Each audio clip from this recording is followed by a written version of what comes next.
Race 12 of a 16-race season for Porsche Sixt Carrera Cup Deutschland 2026. Can you believe it? After today, we've only got 4 more races left in what is turning out to be a sensational championship. And yesterday, Keegan Masters chose his time to jump to the top of the standings, leading Theo Overhaus by 11 points. But it was Gus Burton yesterday who took his first ever win in Porsche Sixt Carrera Cup Deutschland. It was a spectacular race, and it means that the championship is clearly going to go all the way down to the wire. In second place, it was Keegan Masters. In third place, it was Flint Schuring, the driver who's come into this season as something as a championship favourite. Is currently 19 points adrift of Keegan Masters in those championship standings. Theo Overhaus is second. He's 11 points adrift. But Flint is in the perfect position today to do something about that, because around the streets of the Norisring, which is where we are for the second race of the weekend, Flint Schuring will be starting on pole position. His main championship rival, Keegan Masters, will be alongside him in the number 3 Proton competition car. And it's Proton competition that we need to give big respect to as we look at the drivers' classification on screen there. Because yesterday we saw a fairly sizable accident that brought out a red flag in the early stages of the race. It was Dirk Schouten who missed a braking point into turn 1, collided with both Robert De Haan and Sam Yongyan. There was a lot of damage. To his credit, Dirk Schouten put his hand up and said, okay, I'm sorry, that was my mistake. It does mean a lot of teams have been working very hard overnight. Proton competition, well, they paid for bed and breakfast. They only got breakfast because they finished the car in the early hours of this morning. Also at Team 75 Bernhard, Sam Yongyan, having had his best qualifying of the year yesterday and today. A lot of damage out on that first corner. But I'm pleased to say we have a full complement of cars here on the grid for this race 12 of the season. Although Robert De Haan will be starting from stone last on account of the fact they've had to use a different chassis, albeit with part of yesterday's car welded on. Yes, that's how hard the team have been working. And it's been great because the teams at Proton, at Team 75 and at Looping by Cartech have been sharing parts to help get all the cars back on the grid. Dirk Schouten also back on the grid as well, although with a 5-place drop as a result of that collision yesterday. As I mentioned, it was Gus Burton who won overall. It was another Gus who stood on the top step of the podium, this time in the rookies, with Gustav Bergstrom taking the rookie win, his second of the season, and Mikael Essmann taking a win for the Pro-Ams. It was a spectacular race. We're expecting more of the same today. With a minute and a quarter before we get things rolling, it's time to introduce myself. My name is Brian Oliver. Alongside me, somebody who might well have a vested interest in the car that is sat on pole position. It's a very, very good morning to Maurice Schuring. Cheers, Brian. Yeah, starting to get comfortable here in the box. Maybe a bit less comfortable at the start with my little brother starting on pole, but very much looking forward to it. Yeah, aren't we all? And I'm looking forward to seeing how well Robert De Haan does. He has a reputation when he qualifies badly, and this isn't as a result of qualifying, he's starting stone last. When he has qualified badly, we've seen him scythe his way through the field. Now, here at the Norisring, a circuit that is 2.162 kilometres around, well, that is tiddly, 1.3 miles, 5 turns, 4 to the left, 1 to the right, in an anti-clockwise direction on the public streets. Working his way through is not going to be so easy, is it? No, as you said, the track is quite tight, obviously a street track, but he is known to be a good overtaker, so I'm very interested into seeing how he's going to do and if he's going to make his way into points position. I guess for the team there's quite some interest there to score team points. And a great job to them to repair the car, which was, like you mentioned, quite a sizable accident. And it's good to see all cars out there back on the grid. Sizable it most certainly was. And yeah, great that the teams have got all the cars back out on the grid. I've mentioned Alex Tauscher in the championship, Theo Overhaus in the championship.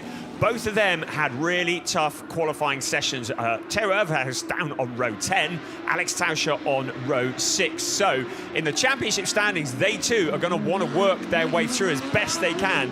This is the tricky turn one. This is where we saw that big accident yesterday. It is a great overtaking opportunity as we look at the starting grid. Flint Schuring on pole position for Schumacher CLRT. Championship leader Keegan Masters from South Africa alongside him. An all-rookie row 2, Chester Keefer, Sam Yongyan looking to bounce back from yesterday. Matheus Ferreira from Brazil has Caleb Sumich from Australia alongside him. A truly international field here. Yesterday's winner, Gustav Burton, has Niels Langeveld alongside him on row 4. And on row 5 is Joe Warhurst, another British driver with Max Mutschleckner keeping him company. On row 6, Alex Tauscher. He'll be wanting to move forwards from there. Sebastian Freimuth was in the wars a little bit yesterday, so he'll be looking for a better day today. Wouter Borkamps, keep an eye on him coming through the back. And also Montego Masson, they are on row 7. On row 8, Dylan Yip from Hong Kong, and Daniel Roos is alongside him. And on row 9 of the grid, Louis Perrault and Gustav Bergstrom, yesterday's rookie winner. On row 10 of the grid, Jonas Greif has Theo Overhaus and company. Theo will be frustrated after problems in free practice. Alexandra Vatova and Nick Ho line up on row 11. Row 12 is Dirk Schutten with that grid drop, and he has Tim Reiter for company. And then we have the pro and pole sitter in the shape of Kai Pfister guesting here. Great to have him back. Mikael Essmann won for the pro-ams yesterday. Søren Spreng, he's the driver who got together with Theo Overhaus in free practice. Gianluca Tucciaroglu with a grid drop, and then Robert Dehaan at the back of the pack. Yes, Søren Spreng, Theo Overhaus getting together in free practice. A lot of damage to Theo Overhaus's car as well as Søren Spreng. Søren Spreng was not able to take part in quali. Theo Overhaus has been somewhat off the pace as a result of that, and that is what has really dropped him down the championship order a bit. We saw yesterday the win for Gus Burton for Fork Racing. I did say it was a first win for Fork. Actually, they have had a couple of wins in the past. They won with Dylan Pereira in 2020. They won with Jaap van Lagen in 2018. He's just won at Imola in Porsche Carrera Cup Benelux a few moments ago. Anyway, our focus now is well and truly at the Norisring, because 5 red lights are off and we are racing for race 12 here at the Norisring. Really good start from Flint Schuring. The 280-metre sprint up towards turn 1. All the cars fanning out. This is that tricky turn 1. Matheus Ferreira going round the outside of Chester Keefer and Sam Yongyan. Everybody's squeezing up. Can we keep them all out of the wall? It's like a traffic jam towards the back. Great start from Flint Schuring. Keegan Masters into second, but Matheus Ferreira up into third place already, mugging the rookie row that was in front of him, that all row 2. There's Alexandra Vatova sliding it round the corner. Max Mutschleckner in there as well, but the car's all settling down. 30 minutes plus 1 lap of racing ahead of us. So Flint Schuring out the front, opening up a gap, but it's a real gaggle of cars here. Every driver sees this opening lap as an opportunity to try and get past. There's Theo Overhaus there as well in the red and white car. Here we come, out across the line. And Niels Langeveld, I think you spotted that. I saw you twitch at the start of the race. He's got damage. Can you see what happened to him? Yeah, he said yesterday that he was quite motivated for a good start, but unfortunately it didn't pay off in the end. You see a bit of bodywork of him flying there, so I think he got squeezed into a sandwich of another small crash there, so they're still quite motivated going out of turn 1. Motivated, well, there's one word. I think that was Daniel Roos who just clattered the wall there out of turn 1. Everybody getting up close. This is out of the Scholarest chicane, running onto the concrete there as well. A lot less traction, very twitchy. He's brave putting the camera there. Right, I can see the safety car lights flashing. Are we going to go safety car? Certainly the incident is under investigation, so I don't think there's any issues with debris that might cause a safety car, so we are all good here. Flint Schuring leading the way. I've never seen anyone look so grumpy with a third place finish yesterday, but Flint is certainly putting that to rights today. He's opened up a gap of 1.1 seconds. And as already you mentioned in the broadcast yesterday, Morris, tyre degradation, not so much of an issue here, so maybe he's pushing harder. Punctures might be an issue, though. You can see that bodywork flying up into the air. Almost everybody going over it. The shard's going. We might well see a puncture from somebody here. Yeah, this is quite risky, as we also saw Keegan Masters have a little brush with the wall on the exit of turn 1. You'll have to be careful with that, because you hit it at a wrong angle and your tire is gone. As also the... Oh! Oh, that's Montego Masson. Søren Spreng just avoiding him, but this is definitely going to bring out a safety car. Monty Masson, the Fork Racing by Atlas War car, that's out of the Scholar S, and he has made sizable contact with the turn 3 wall. That is a big one. Safety car will be deployed. Yeah, and we also see a lot of fluid now draining from the car, so that will be quite important for the guys on track to see that, because it's also on the concrete pavement, which will make it extra slippery. So I think we're going to have quite a sizable interruption here. So safety car is out. This may well go to a red flag because, as Morris has already said, they'll want to clear that up. That has been a big impact with the wall, and Monty just been given a bit of an opportunity to get his breath back. The son of Sasha Masson, the legendary racer, and would have taken the wind out of him a little bit. These cars are incredibly safe. Porsche really working hard on the safety factor in these cars. But I imagine an impact like that with a wall that doesn't move, and that's just going to take your breath away a little bit, isn't it? Yeah, for sure. So first of all, we hope he's doing okay. You saw him catching a breath, and I hope everything is fine with the driver. And as you said, with the concrete wall, all the energy is straight away going back into the chassis. So it's quite a hit, and I'm interested to see what actually happened.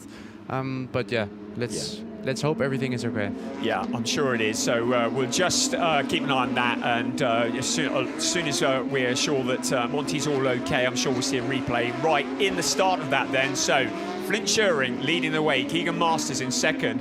Rocket start, Mathieu Ferreira. It was all or nothing into that first corner, wasn't it? In the rookies, it's Sam Yongyan. He will be looking to make up for an awful day yesterday. Saw him lose the rookie championship lead as well as a result of that incident. Chester Kiefer is second in the rookies, and then Caleb Sumich. He was running in fourth place, Caleb was on his way to a rookie win with just 4 laps remaining. Before we have a look at that, right, got to get the Dylan Yip here out. Oh, that was a very big impact, and actually has moved the concrete block as well. It's not surprising, he needs a bit of time, and Søren Spreng really did have to take some avoiding action there. So yeah, I'm not surprised he needed a bit of time just to regather himself after that. It was a big impact. Yeah, and I think also we're going to go red flag with this. If you see that the concrete wall has moved, that's normally not a good sign, and it's quite a nasty hit, to be honest. Yeah. So it makes all the sense that he's taking a bit of time to catch your breath. Yeah. Because that was a nasty incident, and also a difficult one. They go side by side through a chicane, and you see when you're off the line, although he didn't want to go offline, there's no grip there, and then you get washed out, and he was basically a passenger.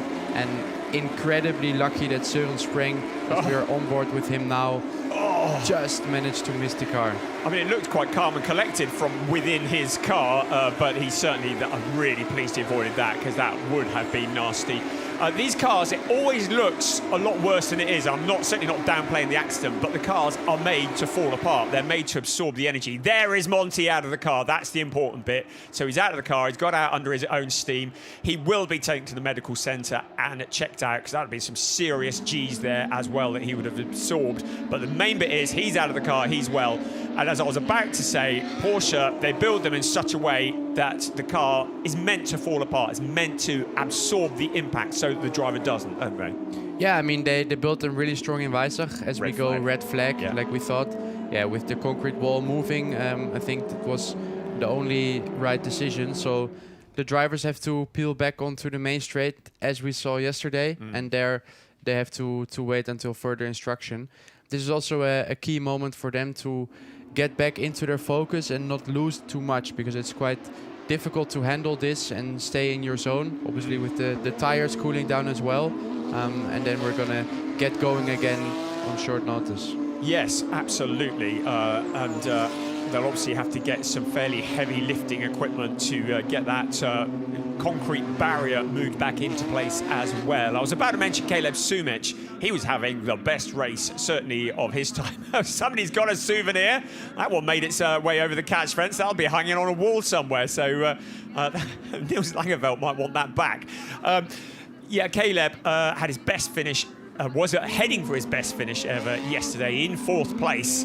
And 2 laps from home, an electrical issue robbing him of what would have been a rookie win. It would have been his first ever rookie win, and was knocking on the door of an overall podium as well. And I have to say, he was remarkably calm and cool about it. When I chatted to him last night, he's like, oh, well, you know, this stuff happens. But he'll be wanting to put that right. He's in 6th place at the moment, so he's in a good spot, 3rd within the rookies. But Sam Yongyan, he certainly deserves a bit of good luck because the impacts that he, along with Robert De Haan, took with that incident with Dirk Schuten yesterday, certainly it's expensive. It's time-consuming. There's a lot that the teams are having to do to get those cars back together and on track. So great to see, and it just says a lot about all the teams that they were able to work to get all of those cars back on track. I think Montego Masson's car is going to take more than a little bit of teacup to get that one back out again. That has taken a mega impact. And Fork Racing by Atlas Ward will take that back to the workshops and strip it down and evaluate it. I was mentioning just before we started that Fork Racing, it wasn't their first ever win. It was the first of Fork Racing by Atlas Ward yesterday, but they took 6 wins with Dylan Pereira back in 2020, and they took a couple of wins in 2018 with Jaap van Lagen. And look at the state of that wall. That is seriously, that's taken a big impact. I'm hoping they don't need to actually replace that concrete block. It's certainly taken a fair chunk out of it, not to mention what it's done to that car, which is certainly pretty well the wrong shape. So we're looking again here. This is from up above. So can you talk us through what do you think might have happened here with these two? Yeah, you see that actually the gold car of Dylan Yip tried to put his nose on the inside between the corners of 2 and 3, which is normally a place you definitely don't want to do that. And yeah, the responsibility fully lies with him, unfortunately. And there was really nothing Montego could have done there. He was already committed for his apex, and in this short chicane you cannot always look in your mirror, so I'm quite sure he was surprised to see the car there. And this was insanely close with Søren. The more times I look at it, the more you realise that we avoided what would have been a massive accident if Søren Spreng had gone into the back as well. And 10 out of 10 for reactions there. The on board with Søren Spreng. He looked pretty cool. It didn't even look like he was correcting it too much, but that's as sketchy as it comes. And the various angles we got, and we got a great production team here for Porsche Sixt Carrera Cup Deutschland, who have some great camera angles. But that's one that Monty Masson would rather we didn't have than Søren Spreng. Did he actually make contact with the car, do you reckon? No, I think he just missed it. But as you see, they're not side by side going into turn 2. And then, the number 6 car tries to put his nose on the inside, which is a rather ambitious move, unfortunately, and it ends in tears for Monty. So definitely not the way he would have liked to end his weekend. But unfortunately, that's also the street racing. Yeah, it's always the way here on the street courses, right? When we're climbing up the catch fencing to repair, put things back together. There is the ambulance that is a routine procedure. Monty will be taken off just for a checkup, and that was clearly a sizable impact. It's good, actually, that the concrete did move a little. I say the concrete wall doesn't move. Well, it did there a bit because that actually absorbed some of the impact. Now, this is a different part of the track where they're also correcting the wall. Is this where Niels Langeveld made contact? I think there were a few cars looking at the white wall. I think it was white before the weekend. Yeah, there were quite some cars that hit it now, yes, including Niels. So he was actually keen at dinner yesterday for me to speak a bit more about him. So here we go. Yeah, he probably didn't want you to speak about this, though, did he? We can see here on a replay of the start. Actually, Monty got a great start there. You saw him with a good launch. And this was a great rear view of the start grid, and they were running 4 abreast along here. Look at Matheus Ferreira on the wide outside, 3 abreast, up into 3rd place, ever the opportunist, and trying to mug cars. And Chester had a bit of a wild ride out of turn 1 as well, didn't he? Saw the back end stepping out. 4 abreast here. We did well to survive that, but Niels Langeveld didn't. So talk us through what you think might have happened. He said he wanted to talk about him. Well, talk about him now. Yeah, as he goes side by side with another car, I think there's just a bit of a train coming, and then he gets hit. It's always difficult, and you see the more back we go into the field, there's a 3rd row coming up, and always when we have a 3rd row in turn 1 at Norisring, it ends in tears, unfortunately. And as did it for Niels. You see here also the pile-up. I'm quite sure that also Dirk Schouten was hoping for nothing to happen after his drama yesterday. And there, Niels just gets forced into the wall, and there's not much he can do. The problem in this corner is also that the car that hit him was not wanting to hit him, I'm quite sure. No, absolutely. It's just the domino effect that you have with so many cars into a tight corner. And everyone has to fight and back out, as we are also on board with Alex Tauscher. This is also a topic. There will be cooling fluid now over the track, or it's quite slippery for them, so they have to be quite careful when restarting the race. And for my little brother Flint, he's the first one to arrive there, so he will have to take care. Also, especially on these concrete pavement slabs, because it's concrete and there's slippery surface now. So it will be quite low on grip.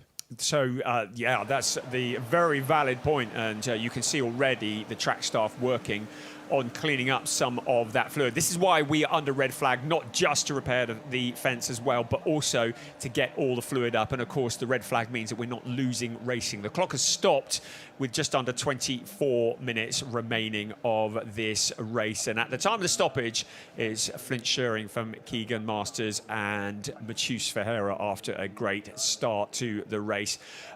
The race's directors will be having a look at that incident, but of course it does mean that Montego Masson certainly is out of it. Dylan Yip is in 16th place at the moment. So we wait to see what is going to occur, and we'll let you know as soon as we get notification of when this is going to start. There's the ambulance that will just be taking Monty off for a check over.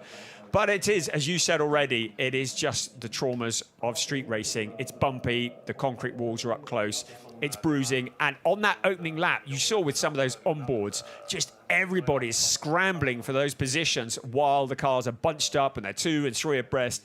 That is when you get the opportunistic moves. Sometimes they stick. Of course, Flint Scheuring had opened up a great gap at the front, so he didn't have any issues. But that opening couple of laps on a street race, you always get these kind of things, don't you?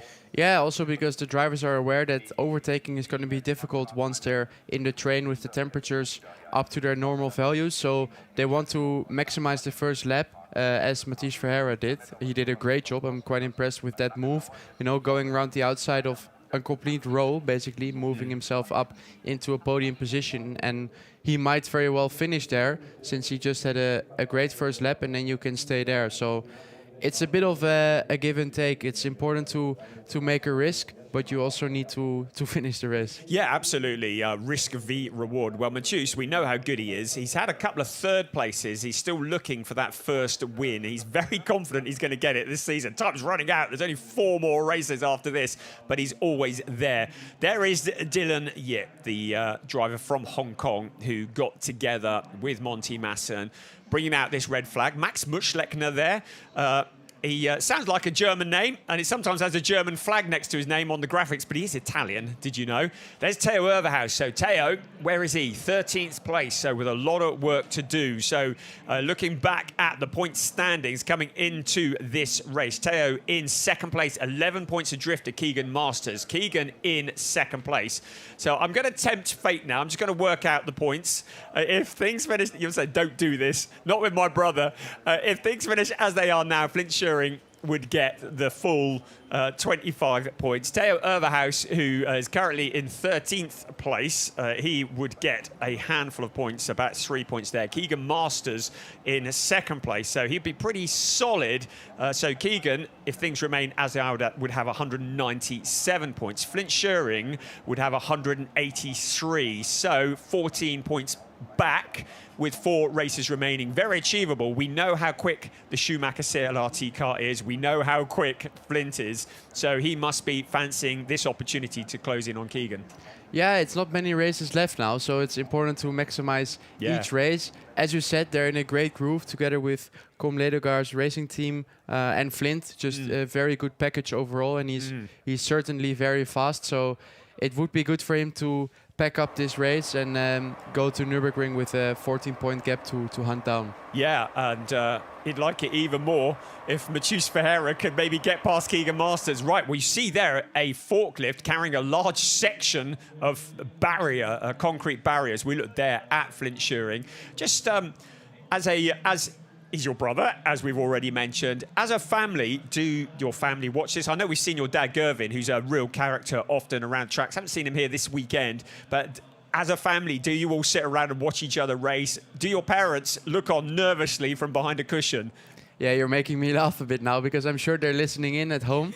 So hi to Hello them. to them. My father was there yesterday, and I'm sure he's watching at the moment as well. Brilliant. So yeah, we're all supporting each other. Yeah. Obviously, Flint and me both being linked to Porsche now. It's we're living the dream basically, and we're quite happy and also very grateful that it all ended up like this. Yeah. And we're also still with the feet on the ground, and we know we have to work hard. So we're enjoying the moment. Good. That is good. And I mean, I imagine your parents do, but do you get nervous when you're watching Flint? I mean, you're seeing him now leading a race.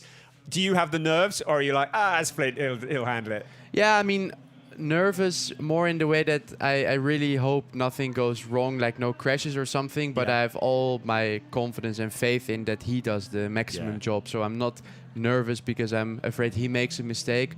It's only that, you saw a crash like yesterday, and I just at the start I'm always a bit nervous that nothing goes wrong in the whole pack. But he knows what he's doing, and I'm not afraid. No, good.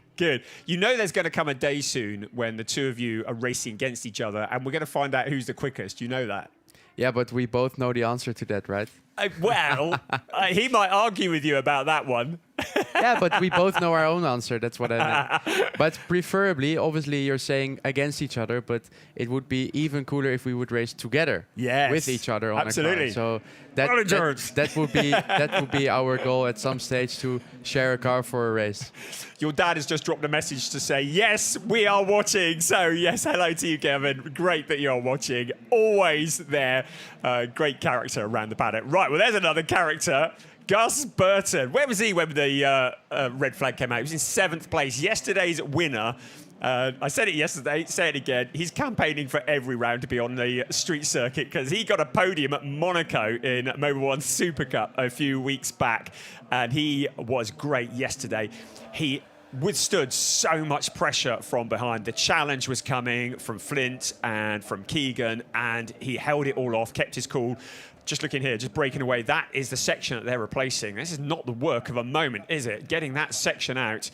I have to say, our track staff have done a phenomenal job here this weekend, and really, really impressive with the amount of work they've had to do. But that battle yesterday, and we saw on the podium that Flint was looking not especially happy, even though it was a 3rd place, because he did have a nose in front for a while, and then Keegan got past. It was a real battle, wasn't it? Yeah, for sure. And I mean, he knew he also could have won the race, so that was his goal. Unfortunately, he didn't. Nevertheless, it was the race where you had the grid penalty. Still, we took a podium, and you win a championship on your least worst races, put it that way. So that's what he has to maximize now. And I mean, every driver wants to win. And when you have the car underneath you also to be able to do that, you have the pace, you want to win. And if you're ending up on P3, at the very first moment, it might be a bit of a disappointment, but he switched it around. He's positive now, and he will attack to win it today then. Well, he's certainly doing that. While you were just talking, I'm just pulling up some statistics I shared on the DTM broadcast a couple of days ago. You're looking there at these people who are working incredibly hard to crack the concrete like that. That takes a bit of doing, doesn't it? So this is the part of the Norisring Speed Weekend, and it's something that's been going on for many, many years. And what happens here is that I've lost this. I've just found them, and then I've lost them again.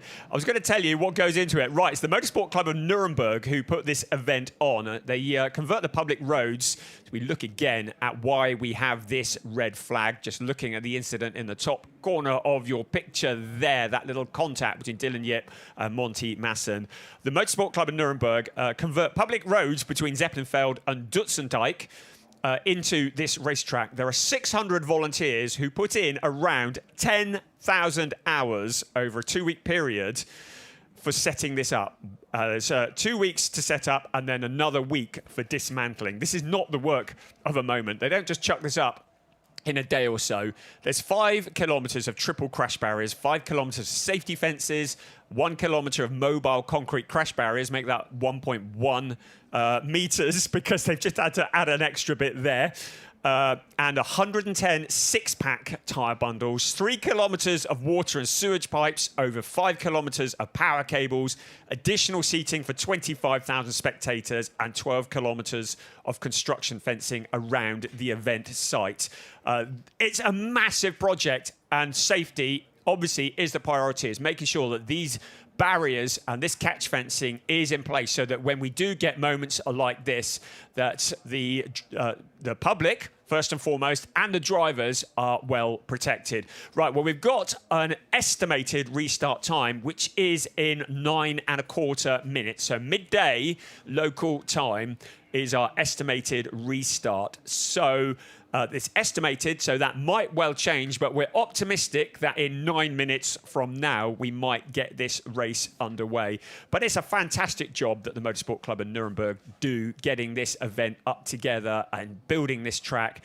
And we've mentioned it already, it's a really tricky surface because there are people walking up and down the pavement that you're looking at for the rest of the year round. There are cars driving up and down these streets. It's bumpy, there's drain covers, all sorts of issues. This is a real challenge. How different is this kind of challenge to a regular race circuit? Yeah, it's completely different. I mean, you see that the track is in very great shape, but it's not that easy. As you said, 10,000 hours. I'm impressed. And yeah, it's in great shape, but it's difficult. You see there's no permanent pit stop, a pit building. It's basically tents, and everything is just temporary. And for then a race weekend to run as smooth as it is without any major hiccups, it's quite impressive. Yeah. Because with a hit like this, any barrier would have been damaged, not just here. Yeah, absolutely. I believe that's Robert de Haan we're looking at there, because the man who was talking to him is one of the characters. Apparently, he's an ace welder. Now, Burkhardt did tell me his name, and I've forgotten it already, but he's the one who welded the corner onto Robert de Haan's car at about 4 o'clock this morning. De Haan had made it up to 20th place from last on the grid. Told you he was good at coming through, didn't we?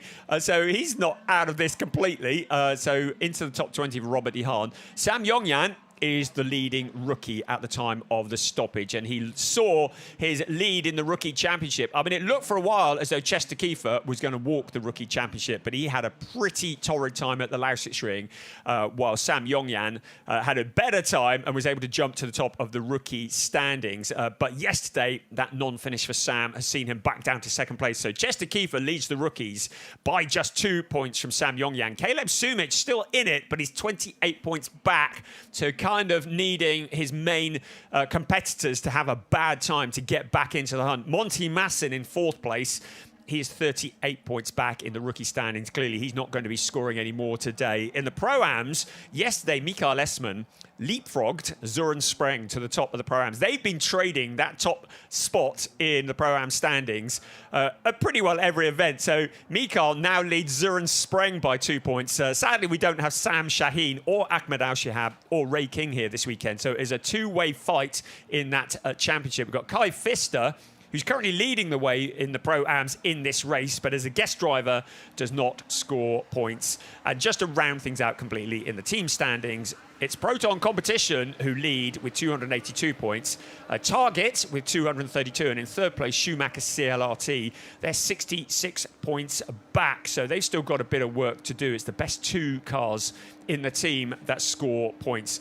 This is precision work going on here. So the forklift now lowering the concrete in. I imagine once that is in place, there'll probably be just a couple of connections to make and we'll be ready to go. But that is great work going on there from this crew. And I asked you this during the red flag yesterday, but it's really important. You want to get inside the driver's head. I've learned so much having Morris alongside me this weekend. And I was interested just looking at that incident with Monty Masson and Dylan Yip, and you were able to say, oh yeah, this happened, that happened. as a non-racer myself, I don't have that perspective. We were talking about the DTM yesterday, and there was a particular incident. I'm like, whoa, what a great move. And you went, yeah, not such a great move. He's going to have to give that place back. And this is where having a driver alongside me is really, really good perspective. So now, what is going on in the head of these drivers? You've got your brother who's got an empty track in front of him. He'll be wanting to get on with it, get this race won. You've got the likes of maybe Alex Tauscher there, who was a long-time championship leader. He's in the traffic. What are the drivers thinking at the moment where they're not in the blazing sunshine, pleased to say, a little bit cooler, but what are the drivers thinking as we look at some replays? This is that turn 1 again. What is going on? Oh, that was Daniel Rose. I mentioned that early on. He had a fair clump with the wall as well. Maybe that was what shifted the block originally. I'm just looking to see. Yeah, that's what moved it slightly in the first place. I'm impressed that he's kept going. What is going on in a driver's head at this point? Yeah, they try to stay in their focus, and I think now it's most important to stay calm because you don't know how long the stoppage is going to take, and you just want to stay in your zone. If the red flag would be long enough that you can jump out, then it's good to calm down and to just relax again. But now, since you know the tension is still high and you have to keep the concentration there, as we had some nice close-ups on the guys, you see a lot of straight faces. Everyone is quite relaxed and just thinking about the task that they have ahead. And the best moment is when the formation lap starts again, because then you can just focus on driving, nothing else, and focus on the moment. You have to stay in the moment and in the flow state that you're in. As soon as you now start to think about a mistake you made at the race start, for example, it doesn't matter. It happened, it's in the past, and now everything is new again, and you have a new chance to optimize the next 23 or what minutes. You should be my mental coach for commentary. The number of times I drop the ball, it's like, okay, the time machine doesn't work. Look ahead, refocus. We're looking ahead at the moment. We did just see, briefly, the corner of Daniel Rose. How did he get away with that? So the 88 car is in 11th place at the moment, and he gave that wall a heck of a thump. He got a 4th place at the race 2 at the Norisring. That was by far his best finish so far in Porsche Sixt Carrera Cup Deutschland, but that was a hell of a clump. And we saw our camera, RF camera on the grid, just saw the amount of damage to the rear quarter. But I guess if you can just get it at the right angle, then it is just the bodywork that takes the impact. I wonder whether everything is still pointing in the right direction on that car. Yeah, I hope so for him. It's quite easy for the toe link or the alignment in general to be slightly out, and he'll have some interesting balance throughout the corners, but hoping for him that it's all good. As we also saw the track marshals having to play a bit of Tetris, as we have a 5-minute further delay, which makes sense because the barrier was not into place yet, and it looked quite difficult since they're all so tight together to make it sneak in again. I like that Tetris. Yeah, get it into slot. Get it slotted into place. Weissach Package there from Brazil, another driver who is looking for that first win. He's had a couple of podiums, as already mentioned. I'm looking at Sam Yongyan, once again, the leader of the rookies. The reason I mention him again is he's in 4th place at the moment. If he can hold off Chester Kiefer, Caleb Sumich, Gus Burton, and Joe Warhurst, good luck with that. Then he will actually record his best ever finish. That's the car that the team at Team 75, Bernhard, the team that's owned by Timo Bernhard, the Porsche legend, and run by his sister Jennifer Leising. That, if he can finish there, that will be his best ever finish in Porsche Sixt Carrera Cup Deutschland, which may go some way to helping him get his head around all that happened yesterday. Yeah, I think yesterday was quite a blow for him. So to bounce back and score your best result would definitely be nice. I think he was, flirting with the idea of a podium for sure. Yeah, so he'll be motivated to overtake back and get into P3, but nevertheless, also scoring a P4 would be very great for him.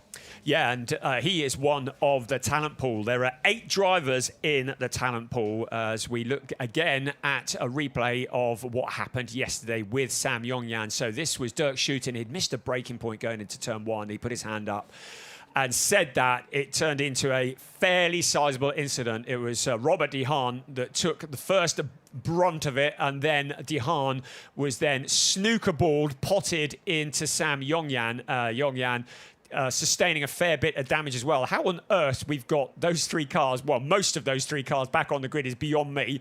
Although having said that, De Haan's, there's a bit of that car on the track, but they've used a damaged chassis that they had at the Proton competition headquarters, and they've had to put the left quarter from, I think the left side rear from this car onto the damaged car. Whatever it was a lot of welding, and they worked through the night, as did all of those teams.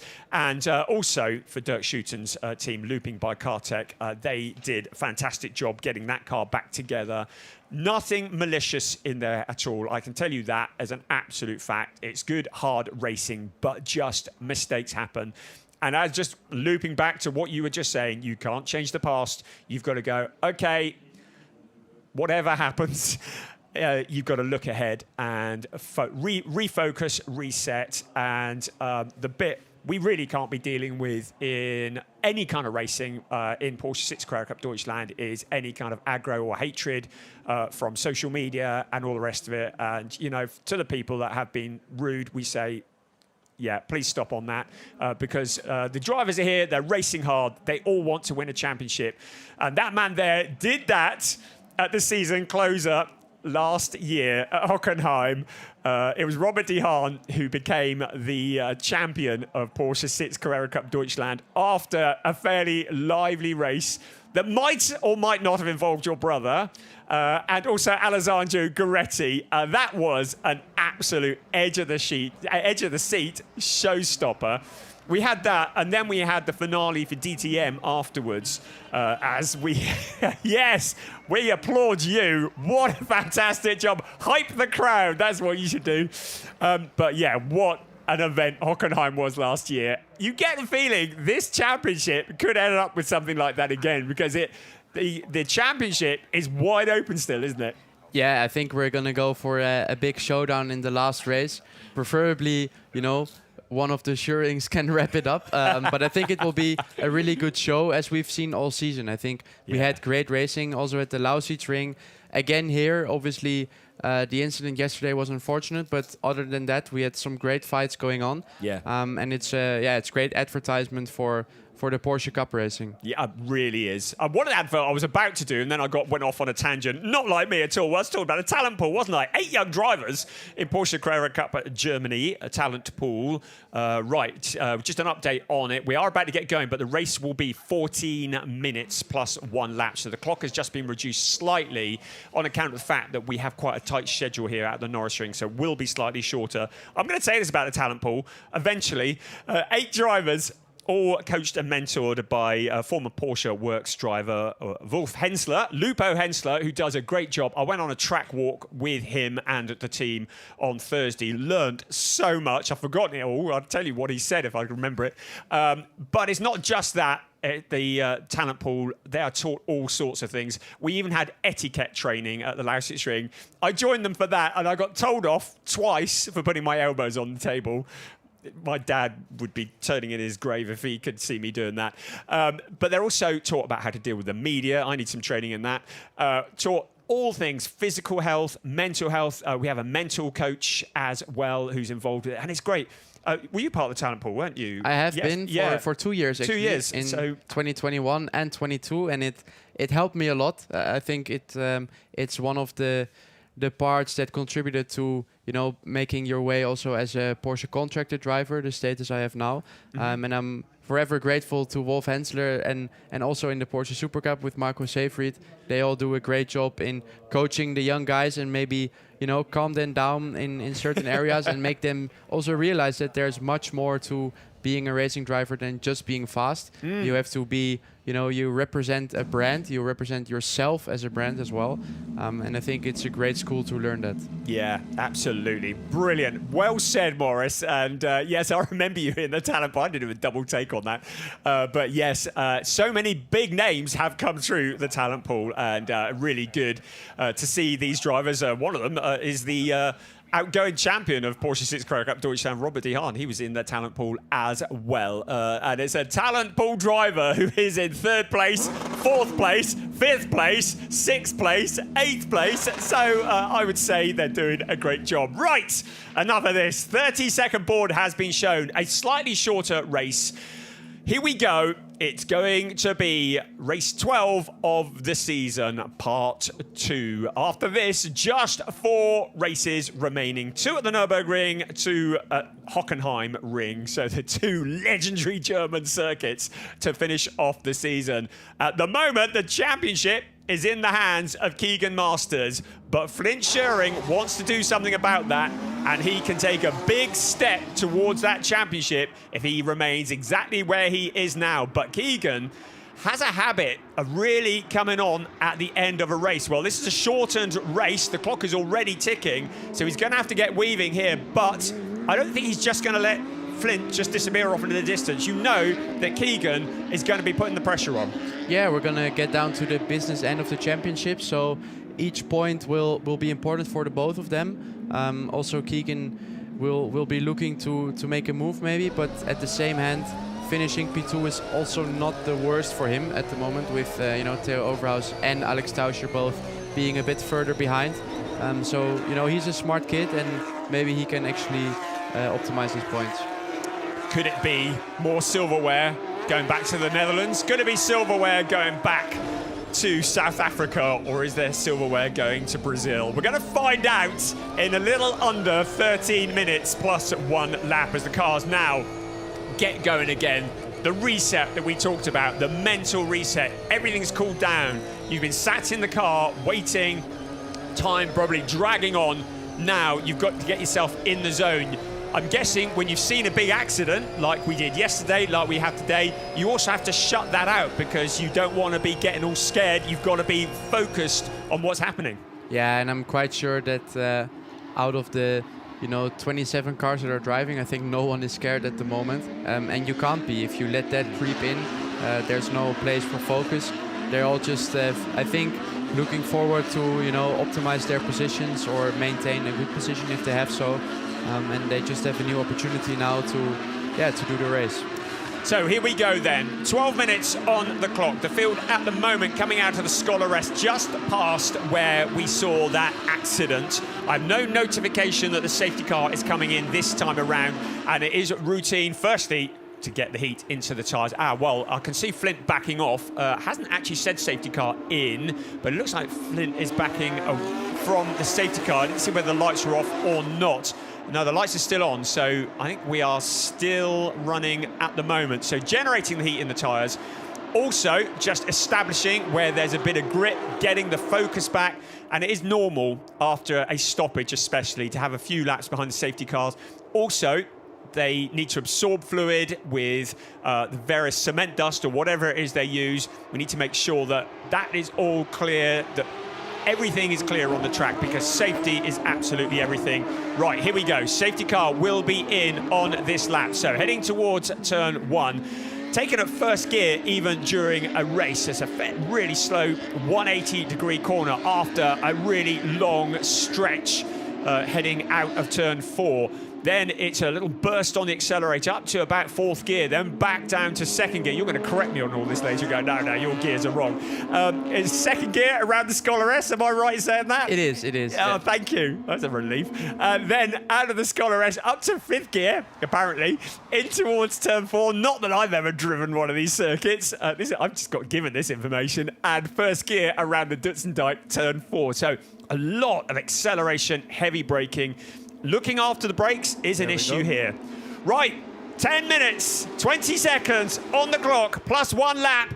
And now Flint Scheuring is leading the pack. He becomes the de facto safety car. He decides when to go, which was a few seconds ago, but Keegan Masters has anticipated it well.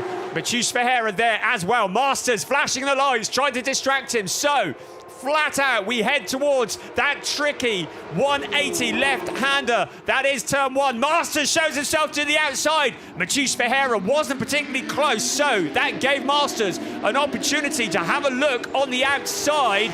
2 of the target cars running side by side. That's Joe Warhurst and Caleb Sumich. So Warhurst has had a good start in the number 95 car. He and Sumich running side by side.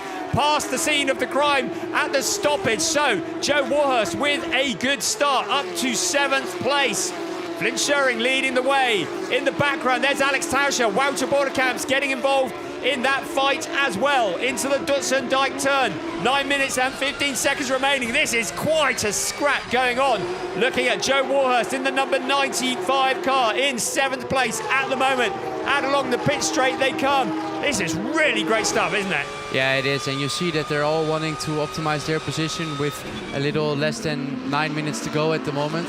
Also Keegan, who had a look in turn 1, and there we have a small touch onto Wouter Boerekamps, who luckily did not get spun round and could maintain his position. But as I said, they're all quite switched on at the moment, as we have a penalty lap for Dylan Yip. Yeah, like mentioned, I think he was a bit too optimistic with his move on Monty Masson and now has to pay the price for it. So with the cars all bunched up, that will drop him to absolute stone last. There'll be 3 passes through the penalty box on the exit of turn 1. A lot of scrapping going on further back. It looks like Tim Reiter on the wide, Sebastian Freimer on the wide outside in the purple car, but everybody trying to pick up those positions. No such problems for Flint Schuring. He has managed to fend off the attention of Keegan Masters for the time being. Mathieu Ferreira in that 3rd place. Leader in the rookies is still Sam Jordan. We have a spin there of Chester Kiefer, it looks like. He was turned round and he managed to get going. Wow. Thank God no one ran into him, because Yes. that was really, really close. In a really tricky part of the track, and suddenly he's in front of Caleb Sumich and Joe Warhurst, who are having their own private battle, a battle of the target cars. So Chester Kiefer, look how close to the wall Caleb Sumich went, kicking up the dust. Walter Borderkamps goes 3 abreast, makes contact with Joe Warhurst, decides to back out of it. Oh, we got problems. Warhurst spinning, Caleb Sumich spinning as well. Both of them managed to avoid too much drama, but Warhurst into the barrier, Caleb Sumich as well. This is almost certainly going to bring out a safety car, I would have thought, unless they can both get going. In fact, they do. Certainly, Sumich is going. That's a real shame. I think they were just tripping over each other into turn 4, weren't they? Yeah, and that was a high-speed incident. I think they were both trying to optimize the braking point for the last corner, and they just touched each other. Due to the fact the speed was so high, they both spun, and luckily no one else got involved, because that could have been far more hard than it was. Yeah, absolutely. Well, all of that has taken the pressure off Sam Yongyan in 4th place. Right, look here. So Chester Kiefer was in front. Wouter Borderkamps trying to go to the side of Joe Warhurst. Warhurst shuts the door, then makes contact with Caleb Sumich, rises up onto 2 wheels.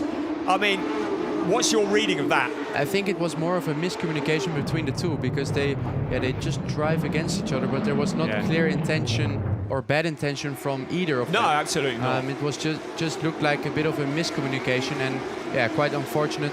The last guy you want to run into is your teammate, and really, really lucky that no one else got involved, because that could have been a nasty one.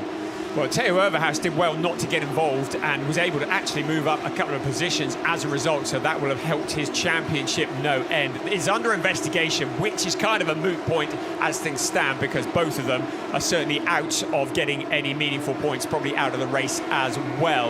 It was good that they managed to get both cars moving. How on earth one of them or both of them didn't get collected is astonishing, to be quite honest.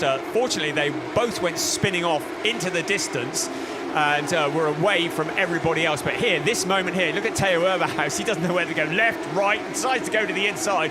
Borderkamp's there as well. Looks like Louis Perrault and Daniel Rose, they had a very good view of what was happening, and the 2 cars into the pits for target competition, and that's frustrating, isn't it? I expect they'll have a conversation. There's Caleb Sumich talking to his engineer. Caleb has shown so much potential, especially this weekend, and it hasn't turned into anything. He had that electrical issue yesterday, and then today that incident as well. So another non-finish for him.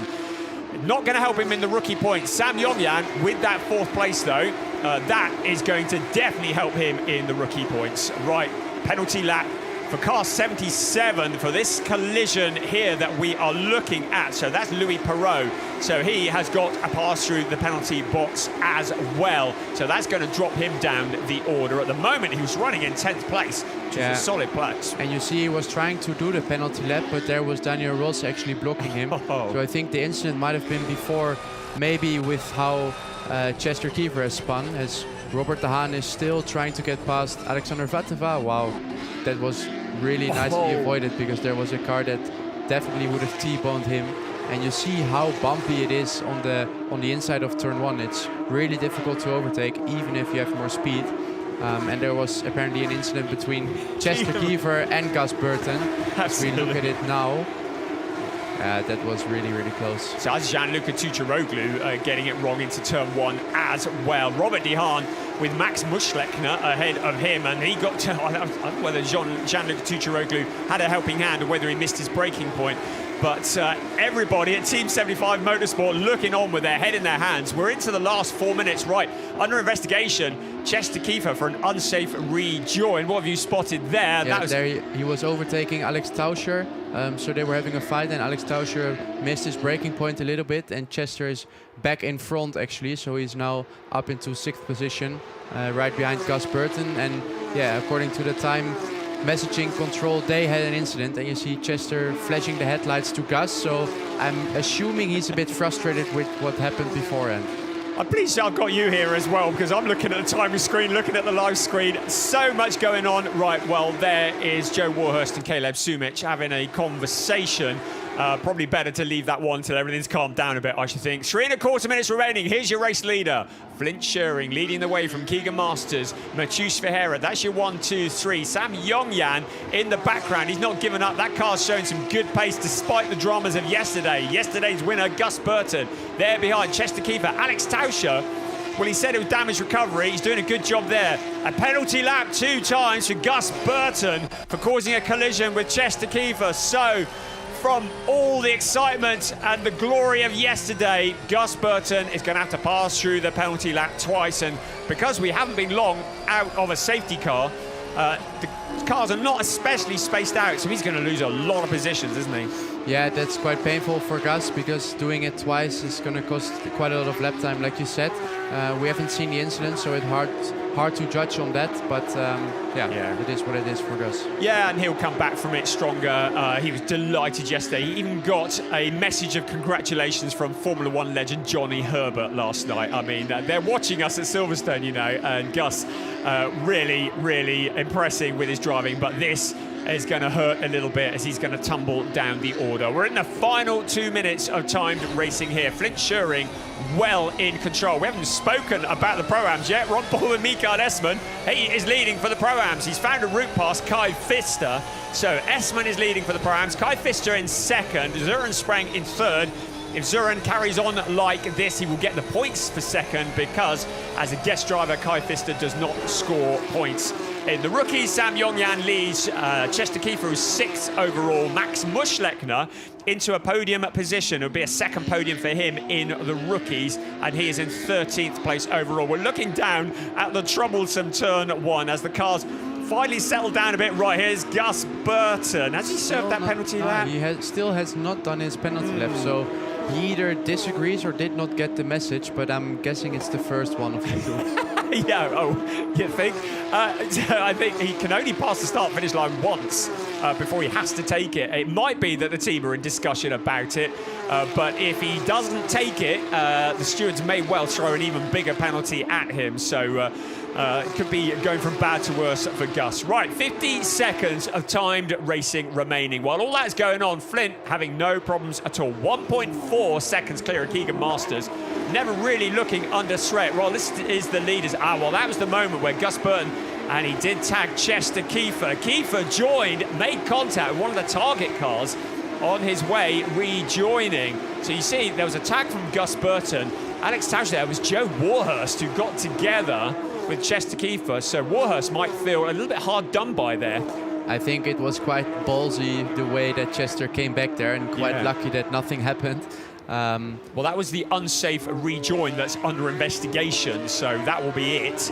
And yeah, there may well be further trauma for Chester there. At the moment, Yongyan leads for the rookies. Kiefer in 2nd for the rookies. Muschleckner in 3rd for the rookies. The clock strikes 0. Where's our leader at the moment? He's just crossed the line. So I think he got across the line before the clock did strike 0. So it'll be this lap and then one more. A very short lap here at the Norisring. A memorable visit to the Norisring this year. That is for sure for race 12 of the season. Flint Schering started on pole position as we look down at Robert De Haan making his challenge further back. That's on Sebastian Freimuth, so that is for 11th place.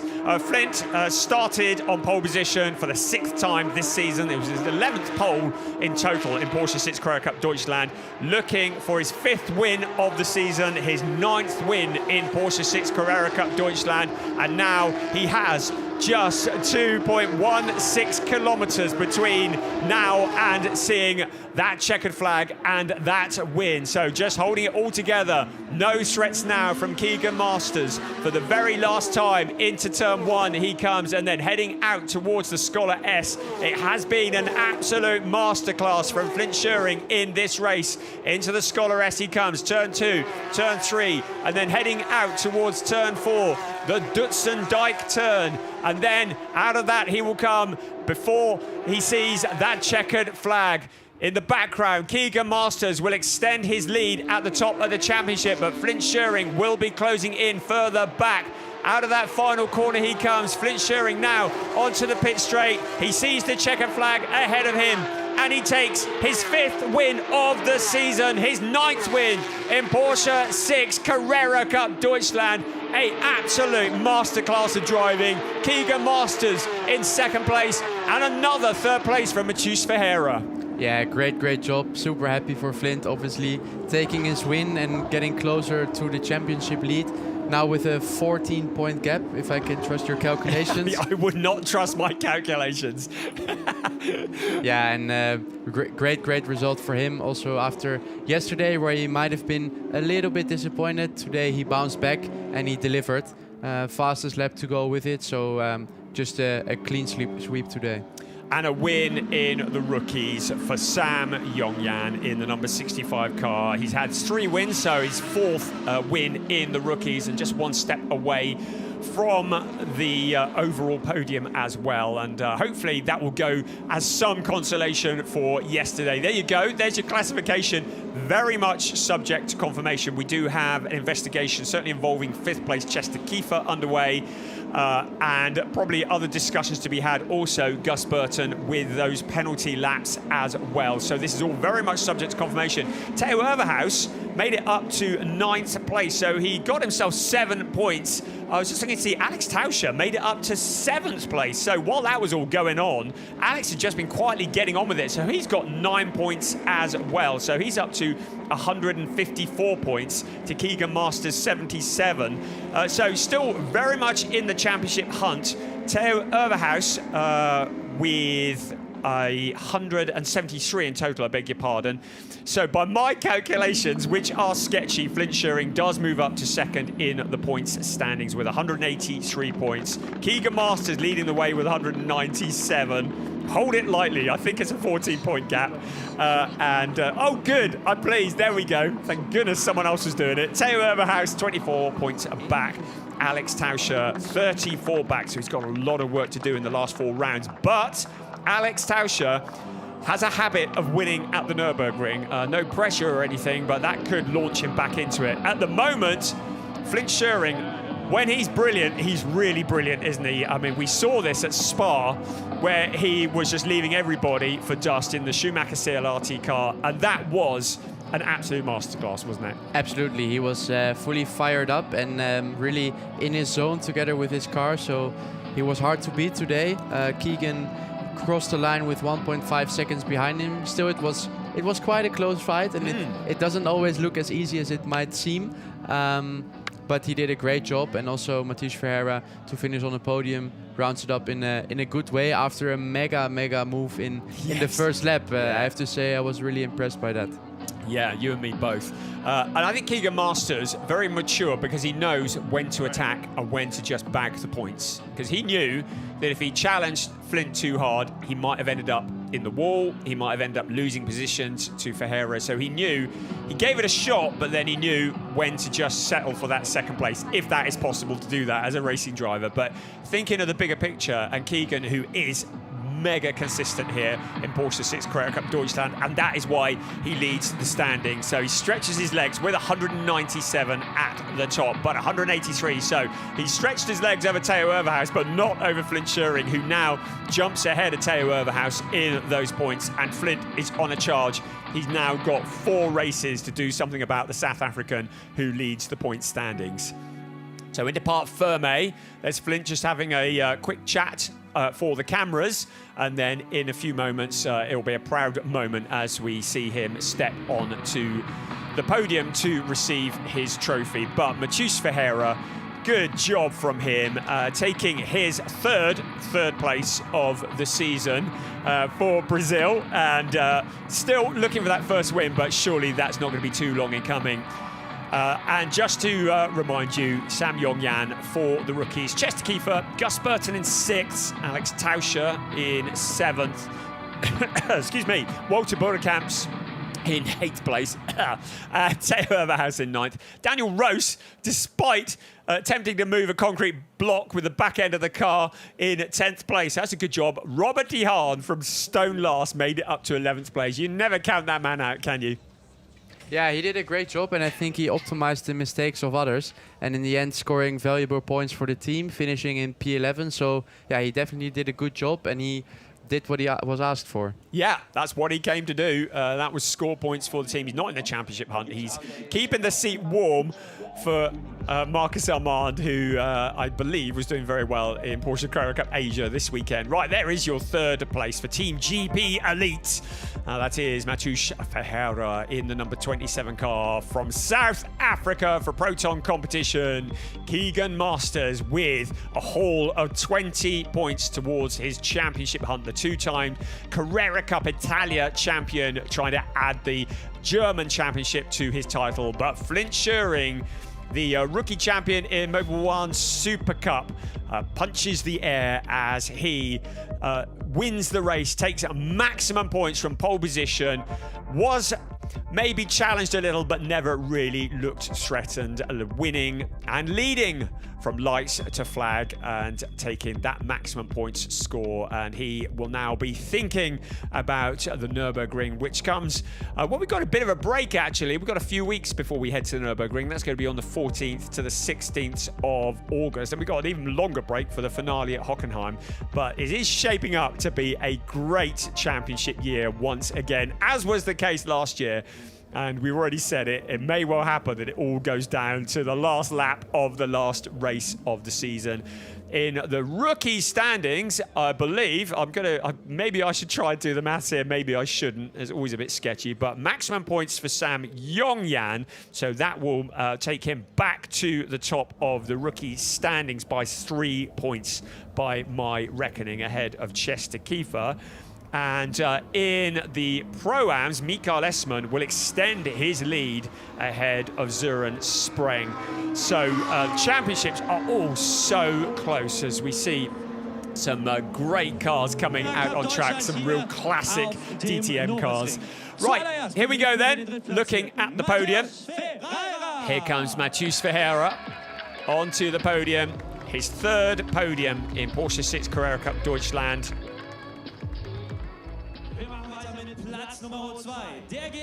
Keegan Masters, another 2nd place to go with. How many has he had so far? 4 2nd places up until now, so this will be his 5th 2nd place of the season.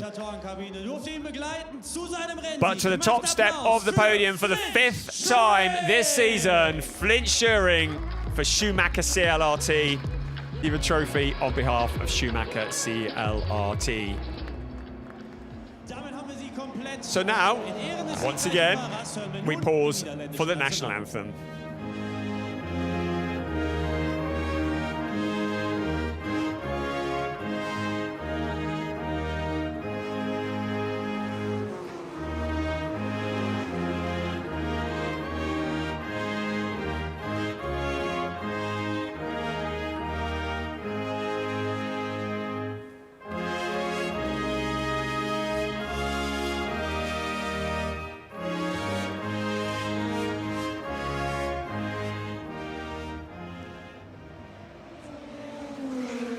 Herzlichen Glückwunsch an alle 4 oben auf dem So, Podest. Kommen wir nun zur Pokalübergabe. with the national anthem Da done, fangen wir an mit Platz Nummer 3, der wird präsentiert. time for some trophies. Torsten Rüke, Project Manager, Customer Sport at Porsche Deutschland, Drittplatziert Matthäus Ferreira.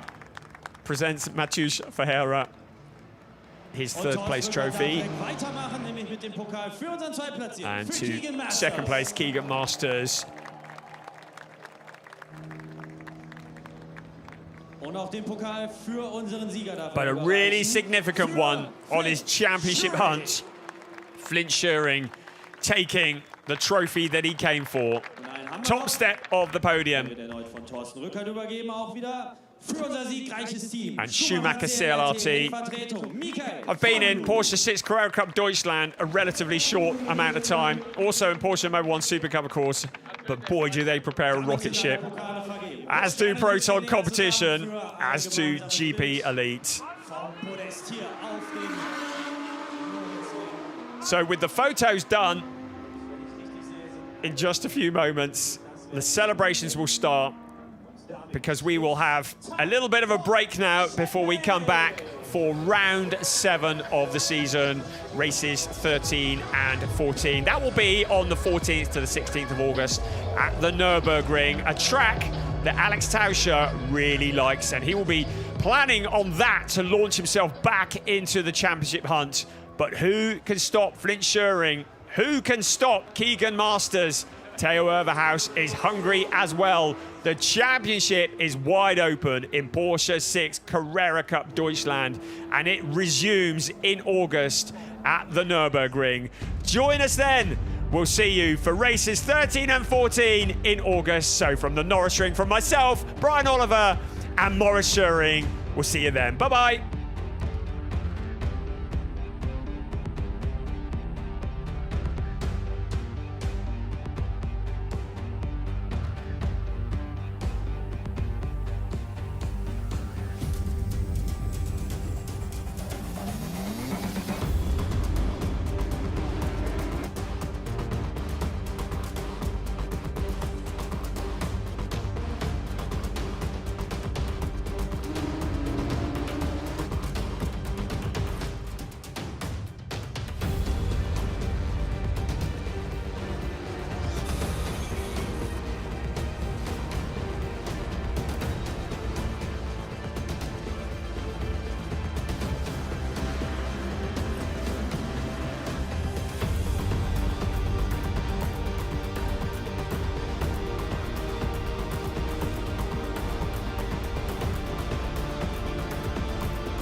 Ganz großes Kino. There's a lot more still to come here.